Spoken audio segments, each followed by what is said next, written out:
For today's episode, isa na namang napakasarap at napakasolid na recipe ang lulutuin natin ngayon gamit ang laman loob ng baka. At take note nga pala mga kasolid, hindi ako magluluto ng papaitan. May naisip kasi akong ibang napakasarap at napakasolid na recipe para dito na siguradong magugustuhan nyo. At after ko itong maalis sa plastic mga kasolid, bubudburan ko naman ito ng 2 dakot na asin. At lalamas-lamasin ko lang to hanggang sa mawala ang mga dulas-dulas. Maraming salamat nga pala sa mga bagong viewers at followers dyan. Welcome po kayo dito. At sana magustuhan nyo rin ang mga content ko. At after ko naman itong malamas ng maayos mga kasolid, bali ugasan lang natin ito ng paulit-ulit hanggang sa mawala ang alat. At shoutout nga rin pala sa mga viewers at followers nating mga OFW sa naman dako ng mundo. At sa mga masisipag nating workers dito sa Pinas, big shoutout din sa inyo. At after ko naman itong maugasan mga kasolid, nilipat ko na dito sa niready kong pressure cooker. At sasabayan ko na rin ito ng lemongrass, pamintang buo, asin. Pero konting asin lang muna mga kasolid, baka naman kasi umalat ang sabaw. At palalambutin lang natin to, balikan natin mamaya.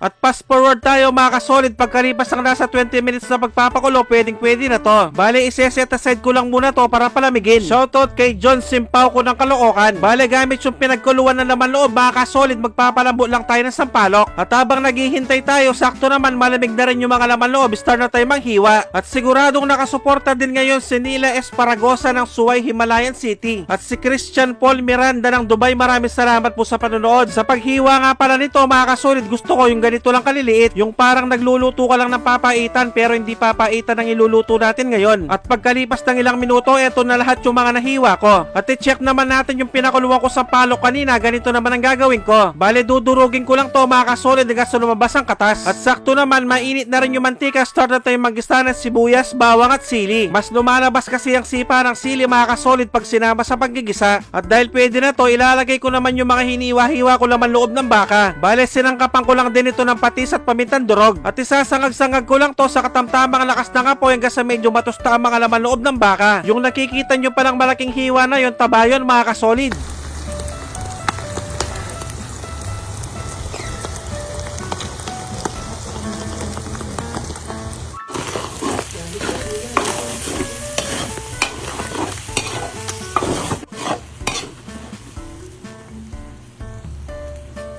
At dahil pumutok-putok na mga kasolid, ihahalo ko na yung pinagkuluan kanina, yung may katas na sampalok. At kung umabot na kayo sa part ng episode na to mga kasolid, pwedeng paki-comment naman kung tagasan ka para malaman ko kung saan umabot ang video to. Maraming salamat. At after ko naman itong mahalo mga kasolid, tatakpan ko lang to hanggang sa kumulo, balikan natin mamaya.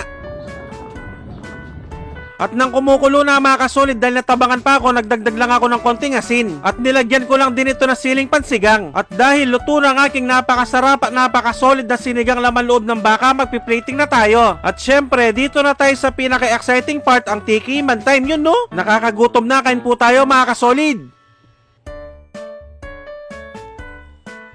Sus Mariosep, kanya mana po. Grabe, napasupa-supa ko mo. At shoutout nga rin pala sa mga may balak tumagay mamaya, alam nyo na yung pulutan nyo. At bibigyan ko na kayo ng pangmalakasang perfect bite para dito. Yung sasalo ko ng laman loob tapos irerekta mo sa kanin, lalagyan mo pa ng patis na may kalamansi na may sili, makantampo.